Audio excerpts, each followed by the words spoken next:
गोकर्णेश्वर नगरपालिकाको ऐतिहासिक र सांस्कृतिक गौरवको प्रतीक श्री कान्ति भैरव जात्रा अन्तर्गतको नान्चा जात्रा आज बिहान भव्यताका साथ सम्पन्न भएको छ।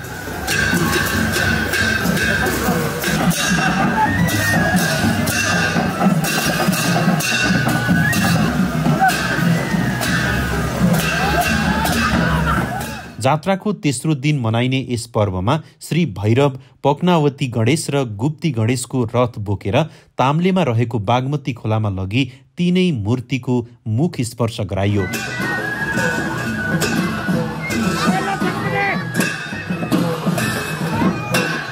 नान्चा जात्रामा तीनवटा रथलाई धार्मिक विधिपूर्वक बाजा, गीत र नाचका साथ टोल परिक्रमा गराइन्छ।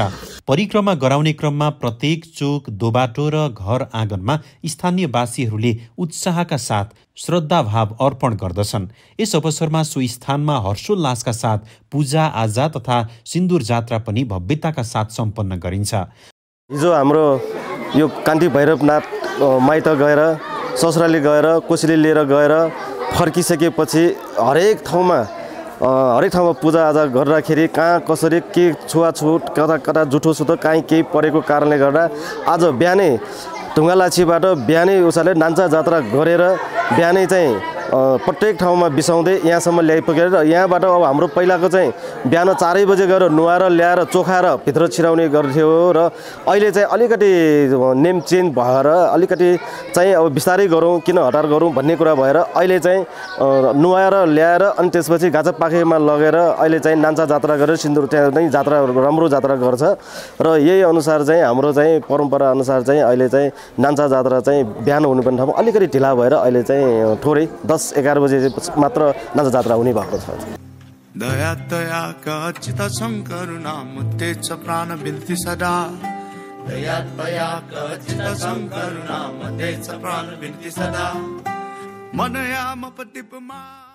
विशेष गरी गोकर्णेश्वरको वडा नम्बर 4 साबिक 6बाट स्थानीयहरूले करिब 4-5 वर्षदेखि हरेक वर्ष सिन्दूर जात्राको व्यवस्था गर्दै आएका छन्। उनीहरूले भव्य तथा सभ्य रूपमा जात्रा सफल पार्न मद्दत गर्दै आएका छन्। आज हाम्रो यस गोकर्णेश्वर नगरपालिका वडा नम्बर 4 साबिक 6 नम्बरबाट हामी सिन्दूर जात्राको लागि हामी तयारीमा छौँ। अब हामी चाहिँ खोलामा गएर हामी सिन्दूर जात्रा चाहिँ खोलामै हामी बनाउनेछौँ। खोलामा गएर चाहिँ हाम्रो त्यो खोलामा चाहिँ हाम्रो कान्ति भैरवलाई नुहाउने र मुख धुवाउने कार्यक्रम भएको कारणले गर्दाखेरि हामी यहाँबाट चाहिँ सबै हामी टोलीवासीहरू सबै मिलेर हामी खोलामा गएर हामी सिन्दूर जात्राको लागि हामी तयारीको अवस्थामा छौँ।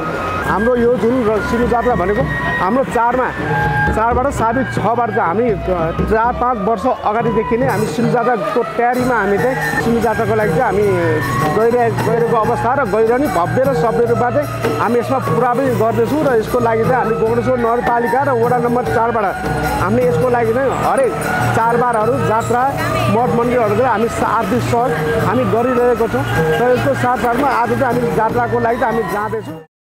सिन्दूर जात्रामा सहभागीहरूले एकअर्कालाई सिन्दूर लगाएर शुभकामना आदान प्रदान गर्छन्, जसले जात्रालाई अझ रङ्गीन बनाउँछ। स्थानीय बासिन्दा र गुठियारहरूको सक्रिय सहभागिताले जात्रालाई अझ भव्य बनाएको छ।